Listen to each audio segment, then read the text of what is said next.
The discipline of geosciences offers many career opportunities. I will list a few of them and then I will discuss one in specific details. I will discuss the geochemist part, but some of them, just to list a few, you have seen some of them in the video itself. So you can become a geochemist, dealing with a number of chemistry combined with rocks and the earth and water, among many things of which I will speak of. You can also become a geophysicist, and we have a very nice lab, which you have also seen as part of the video, and there will be some of the experts who are going to speak more into that. The other one, you can become a geoscientist, meaning that you are not subscribing to just one particular field of specialty, but you cover a whole lot of earth science related activities. Then now, since a lot of construction is happening in our country, not only locally, but also internationally, you can also become a geotechnical engineer, which is also another very good discipline that you can fall into.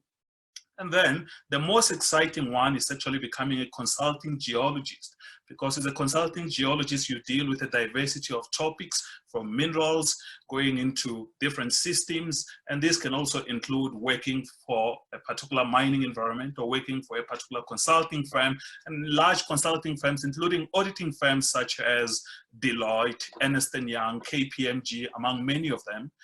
And then one of the most important one, you can also become a hydrogeologist, meaning you deal a lot with water-related activities, and some of our experts are going to speak about this. And you can also become a researcher or a medical geologist. So imagine that, being a medical geologist dealing with aspects of medicine in geology. And then some related careers, by just having a geology degree that you can also qualify for. You can also become an environmental consultant. You can also form part of sustainability consulting experts, or also you can become a mineral surveyor or an environmental engineer. So you can see that there's a diversity of things that you can fall into. But I will just spend one more minute to speak about being a geochemist or having a career in geochemistry. So most of you have done some chemistry at some point of your life. And one of the clips in the video did showcase a cell phone that many of us are using, and also TV screens, including the laptops or computers that you are watching this video from. So these are made out of elements. So geochemists actually use physical and organic chemistry to study the composition of elements found in groundwater, such as water from the wells or aquifers, and earth materials such as rocks and sediments. So one of the most exciting careers with this is that you can couple this not only with the chemistry, but the mathematics. And one of the questions that comes in there, come in here, that asks, what do we do with all the math that we're doing? Well, you are actually in the right discipline, because as a geochemist and a geoscientist, mathematics plays a critical role, including chemistry, in what we do. Firstly, whenever there has to be a mining that has to be started, a geochemist has to actually go on a site and take a number of samples, bring them back to the lab, and look at the potential of mineralization that they can find.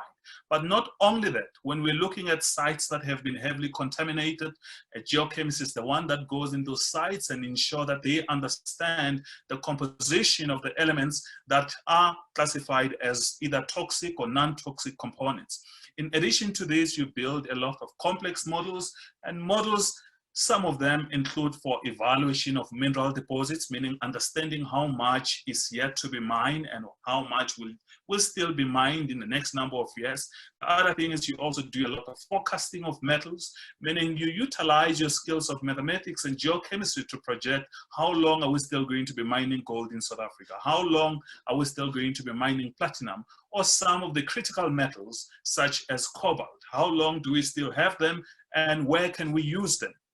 Then in addition to this, you can also apply your mathematical and chemistry skills to do simulations. So we do a lot of reality simulation, and we're now in an era of fourth industrial revolution. So your skills in mathematics and physics couldn't have come again at the right time, because this is an era where computational modeling combined with fundamental chemistry and fundamental mathematics and applied mathematics as well comes into play, where you can simulate reality, you can predict things before they happen, and they enable you to actually venture into a number of careers, both within the mining environment, within the community environment, within the sustainability realm, and also looking at our valuable ecosystems.